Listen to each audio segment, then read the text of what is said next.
Salary negotiation అనేది ఒక art. ఉద్యోగం దొరికిన ఆనందంలో చాలా మంది జీతం గురించి అడగడానికి మొహమాట పడతారు. కానీ మీ స్కిల్ కు తగ్గ శాలరీ దక్కించుకోవడం మీ హక్కు.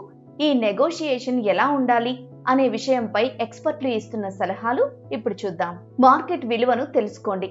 మీరు చేసే పనికి మార్కెట్లో డిమాండ్ ఎంత ఉందో ముందే రీసెర్చ్ చేయండి.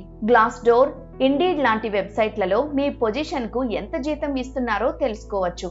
వేరే కంపెనీల్లో ఉన్న మీ ఫ్రెండ్స్ ని అడిగి కూడా ఒక అంచనాకు రావచ్చు. జీతమే కాదు, బెనిఫిట్స్ కూడా. కొన్ని కంపెనీల్లో శాలరీ తక్కువగా ఉన్న కంపెనీ షేర్లు, పర్ఫార్మెన్స్ బోనస్ లాంటి ఆఫర్లు ఇస్తాయి. వీటిని కూడా లెక్కలోకి తీసుకోవచ్చు. అంతేకాదు, insurance bonus, paid leaves, remote work, flexible hours లాంటి అదనపు ప్రయోజనాలు ఉన్నాయేమో అడిగి తెలుసుకోండి.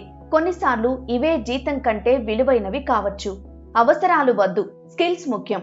నాకు అప్పులున్నాయి లేదా ఇంటి రెంట్ పెరిగింది, ఇలాంటి వ్యక్తిగత విషయాలు చెప్పి నెగోషియేషన్ చేయకపోవడం బెటర్ అని ఎక్స్పర్ట్లు అంటున్నారు.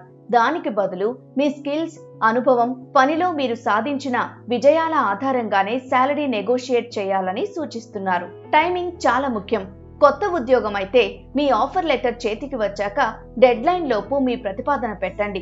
ఇప్పటికే ఉద్యోగం చేస్తుంటే మీరు ఒక పెద్ద ప్రాజెక్ట్ సక్సెస్ చేసినప్పుడు లేదా కంపెనీ లాభాల్లో ఉన్నప్పుడు హైక్ గురించి అడగండి. కంపెనీ గడ్డు కాలంలో ఉన్నప్పుడు అడగకపోవడమే మంచిదని ఎక్స్పర్ట్ల సలహా.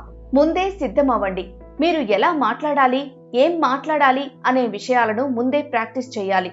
అన్ని విషయాలను పేపర్ పై రాసుకుని అద్దం ముందు ప్రాక్టీస్ చేయాలి. అప్పుడు మీలో భయం పోయి కాన్ఫిడెన్స్ పెరుగుతుంది. బలంగా చెప్పండి. మీటింగ్ సమయంలో మీ బాడీ లాంగ్వేజ్ చాలా ముఖ్యం. నిటారుగా కూర్చోవడం, ఐ కాంటాక్ట్ మెయింటైన్ చేయడం అలవాటు చేసుకోండి. వినమ్రంగా ఉంటూనే మీ వర్షన్ స్పష్టంగా చెప్పండి. మీ పాయింట్లన్నింటినీ బలంగా చెప్పండి.